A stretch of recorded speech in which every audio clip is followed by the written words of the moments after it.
Hello dear students, good morning to all of you. You are welcome to this channel. आज हम आपकी प्रश्नावली 16.4 है, उसमें गोला दिया हुआ है, उसके बारे में डिस्कस करेंगे। देखो, गोले का एक नॉर्मल एग्जांपल है, वो क्रिकेट वाली बॉल हो सकती है, या कंचे हो सकते हैं, या हवा से भरी हुई फुटबॉल हो सकती है। जो आपको गोल आकृति दिखाई दे रही है वो क्या होती है? गोला, जिसको अंग्रेजी में हम क्या बोलते हैं? स्फेयर बोलते हैं। ओके स्टूडेंट्स, तो आज हम स्फेयर के बारे में डिस्कस करेंगे, यानी गोले के बारे में डिस्कस करेंगे। यह आपकी प्रश्नावली 16.4 में चलेगा, ठीक है। तो इसके कोई उदाहरण आपसे पूछे कि गोले का उदाहरण दो, तो आप क्रिकेट की गेंद का एग्जांपल दे सकते हैं, या फुटबॉल का एग्जांपल दे सकते हैं हवा से भरी हुई, ठीक है, या फिर कंचे का उदाहरण दे सकते हैं। तो ये आपके उदाहरण होते हैं जो गोलाकार आकृति के होते हैं, जो गोल होते हैं। इनको वृत्ताकार आकृति नहीं बोल सकते, ये क्या होते हैं? गोल होते हैं, इसलिए इसका नाम होता है गोला, यानी स्फेयर। अब देखो, इसमें आपके सूत्र आएंगे। जैसे बेलन में चलता था, शंकु में चलता था, वैसे ही गोले में आपका वक्र पृष्ठीय क्षेत्रफल का या संपूर्ण पृष्ठीय क्षेत्रफल का सूत्र होता है 4 पाई आर स्क्वायर। इसका क्या मतलब है कि गेंद के चारों ओर की जो आपको सतह दिखाई दे रही है, गेंद के चारों ओर की सतह, वो सतह कैसी है? वक्राकार है। वक्र का मतलब क्या होती है? टेढ़ी मेढ़ी। जैसे ये सतह समतल सतह है, लेकिन यदि आप गेंद को देखोगे तो गेंद चारों तरफ से घुमावदार है, यानी समतल नहीं है। तो वक्राकार उसका सतह है, इसलिए उसको बोलते हैं वक्र पृष्ठीय क्षेत्रफल। इसके चारों तरफ का वक्र पृष्ठीय क्षेत्रफल या संपूर्ण पृष्ठीय क्षेत्रफल, पूरा क्षेत्रफल कितना होगा? 4 पाई आर स्क्वायर, ठीक है। ये फॉर्मूला आपका पहला फॉर्मूला है। दूसरा फॉर्मूला है गोले का आयतन ज्ञात करने का। गोले का आयतन का मतलब क्या है? उस गोलाकार आकृति के अंदर की कैपेसिटी कितनी है, उसकी क्षमता कितनी है, उसके अंदर कितनी मात्रा हम भर सकते हैं। जैसे फुटबॉल होता है, तो फुटबॉल के अंदर हवा भरी हुई है, तो फुटबॉल के अंदर की हवा की मात्रा यानी फुटबॉल का आयतन, यानी किसका आयतन? गोले का आयतन। तो गोले का आयतन ज्ञात करने का सूत्र क्या बनेगा? 4/3 पाई आर क्यूब, ठीक है। ऐसे ही यदि कंचे का आयतन पूछेगा, तो कंचा किससे? कांच से बना हुआ है, तो कांच की मात्रा क्या होगी? उस गोलाकार कंचे का आयतन कैसे ज्ञात करेंगे? 4/3 पाई आर क्यूब से। ओके स्टूडेंट्स, तो ये है आपका गोला। दूसरे नंबर पे आता है आपका अर्धगोला। ध्यान से सुनिएगा, अर्धगोला यानी आधा गोला, इसको अंग्रेजी में बोलते हैं हेमिस्फेयर, ठीक है। अब देखो इसकी आकृति कैसी होती है। ये बना लिया, ऊपर से ये बना लिया, ये वाला केंद्र बिंदु हो जाएगा। केंद्र बिंदु से लेकर बाउंड्री तक के बिंदु की क्या हो जाएगी? अर्धगोले की त्रिज्या आर।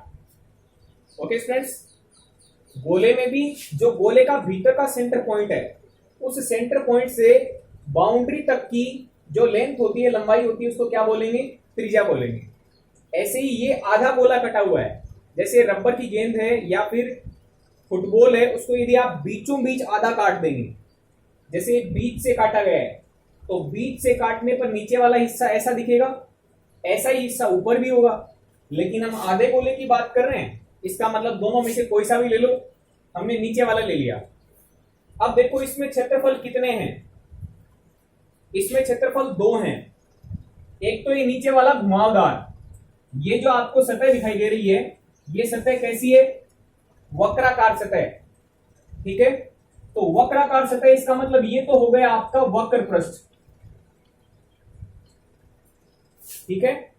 और यदि रबर की गेंद को ऊपर से बीच में से काट देंगे, तो ऊपर बीच से कटने पर आपको गोल आकृति यानी वृत्ताकार आकृति दिखाई देगी ऊपर से देखने पर। तो ये वाली सतह कौन सी है? ये वाली सतह है आपकी वृत्ताकार सतह। तो ये हो गया वृत्ताकार पृष्ठ, ठीक है। अब आपसे कौन कौन से पूछ सकता है? देखो, यदि इसका वक्र पृष्ठ का क्षेत्रफल पूछे,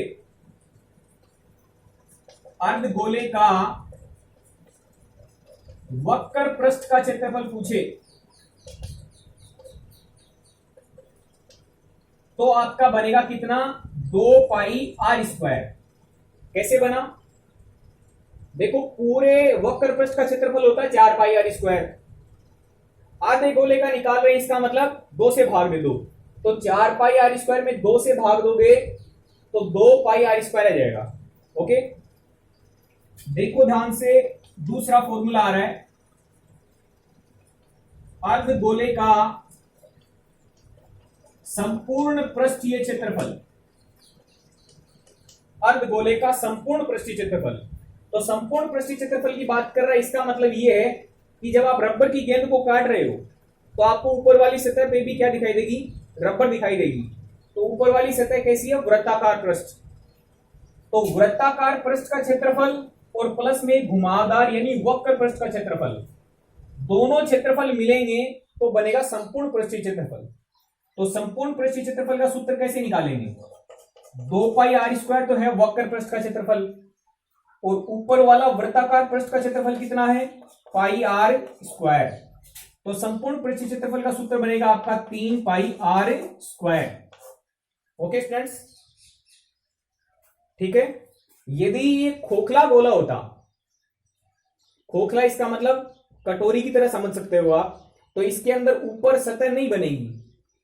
तो यदि खोखला गोला होता तो संपूर्ण पृष्ठीय क्षेत्रफल केवल वक्र पृष्ठ का होता, तब संपूर्ण पृष्ठीय क्षेत्रफल का सूत्र केवल और केवल 2πr² होता। इसमें πr² कब मिलाएंगे, जब ऊपर वाली सतह कैसी है, ठोस है, समतल सतह दिखाई दे रही हो, तब उसमें πr² जोड़ देंगे तो 2πr² प्लस πr² टोटल मिलकर कितना हो जाएगा, 3πr²। ओके स्टूडेंट्स, जो तीसरा आपका इसमें सूत्र आ रहा है वो है अर्धगोले का आयतन, अर्धगोले का आयतन। देखो ध्यान से, पूरे गोले का आयतन होता है 4/3πr³। अर्धगोले की बात कर रहा है, इसका मतलब इसका आधा कर दो, आधा कर दो मतलब 2 से भाग दे दो। तो 4/3πr³ में यदि मैं 2 से भाग दे दूंगा तो 2 नीचे वाली राशि से 2 ऊपर वाली राशि कट गई है, 4 2 बार। तो आधे गोले का आयतन कितना बनेगा, 2/3πr³। ओके स्टूडेंट्स, तो ये है आपका गोला जिससे संबंधित 2 सूत्र हैं, ये है आपका अर्धगोला जिससे संबंधित आपके 3 सूत्र हैं। जो तीसरा नाम आ रहा है वो है आपका गोलीय कोष।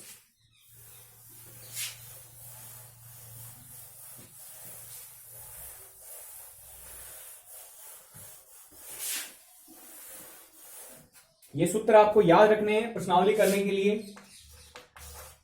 तीसरे नंबर पे है आपका गोलीय कोष,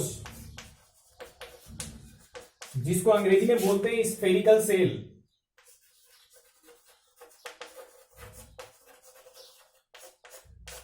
देखो ये कैसी आकृति होती है, यदि एक गोले के अंदर एक गोला है तो ये बनता गोलीय कोष, ठीक है। अब इस गोलीय कोष में जो बाहर वाली सतह तक की त्रिज्या है, बड़े वाले गोले की त्रिज्या है उसको बोलेंगे R1, और जो छोटे वाले गोले की त्रिज्या है इसको बोलेंगे हम R2। यही हमने बेलन में भी किया था, खोखले बेलन में, याद होगा। तो R1 आपकी बड़ी वाली त्रिज्या और R2 है आपकी छोटी वाली त्रिज्या। इसमें 2 ही फॉर्मूले हैं। इसमें पहला है गोलीय कोष का संपूर्ण पृष्ठीय क्षेत्रफल। तो देखो एक सिंपल एग्जांपल देता हूं, जैसे आपको ये वाली सतह है, इसका क्षेत्रफल निकालना है। ध्यान से सुनिएगा, ये क्षेत्रफल कैसे निकालते हैं, वृत्त का क्षेत्रफल उसमें से माइनस कर देते हैं हम त्रिभुज का क्षेत्रफल, तो हमें इन दोनों के बीच में बचा हुआ क्षेत्रफल मिल जाता है। यही काम हम यहां करेंगे। जब गोलीय कोष का संपूर्ण पृष्ठीय क्षेत्रफल निकालना हो तो यह क्षेत्रफल कैसे निकलेगा, बीच वाला, एक गोला बाहर है और एक उसके अंदर है, तो दोनों के बीच वाला क्षेत्रफल कैसे निकालेंगे। पहले बाहर वाले का पृष्ठ क्षेत्रफल निकालेंगे तो कितना आता है, 4 पाई आर स्क्वायर से 4 पाई R1 स्क्वायर आएगा। कौन से का, पूरे बड़े वाले का, ठीक है। उसमें से माइनस कर देंगे भीतर वाले यानी छोटे वाले का, तो ये कितना बनेगा, 4 पाई R2 स्क्वायर। करेक्ट। या तो आप ऐसे याद कर लो, या 4 पाई कॉमन ले लो, R1 का स्क्वायर माइनस R2 का स्क्वायर, ये बन जाएगा आपका गोलीय कोष का संपूर्ण पृष्ठीय क्षेत्रफल। ये कॉन्सेप्ट रहेगा कि पूरे में से जो नहीं चाहिए वो हटा देते हैं, ठीक है। तो ये बीच वाला पोर्शन बच जाता है। अब हम क्या करेंगे, आयतन के लिए सूत्र देखेंगे। दूसरा है आपका गोलीय कोष का आयतन। गोलीय कोष का आयतन ज्ञात करेंगे तो इसके लिए आपका वही तरीका है, पूरे वाले में से भीतर वाला माइनस कर देते हैं, तो पूरा कितना बनेगा, 4/3 पाई R1 का क्यूब, किसका, बड़े वाले यानी पूरे जो बाहर से दिखाई दे रहा है, माइनस भीतर वाला यानी कितना, 4/3 पाई R2 का क्यूब। आप कॉमन ले सकते हैं, 4/3 पाई, ये बन जाएगा R1 का क्यूब माइनस R2 का क्यूब। तो ये आपको गोलीय कोष के आयतन का सूत्र याद रखना है। ओके स्टूडेंट्स, तो ये आपकी 3 इसमें इंपॉर्टेंट टॉपिक है प्रश्नावली 16.4 में, और इससे संबंधित आपको सवाल करने हैं। 2 सवाल की फोटो मैंने भेज दी है आपको, जिससे आप उनको देख सकते हो। फॉर्मूला केवल अप्लाई किया गया है और उस फॉर्मूले से मान निकले हैं। Okay students, thank you very much.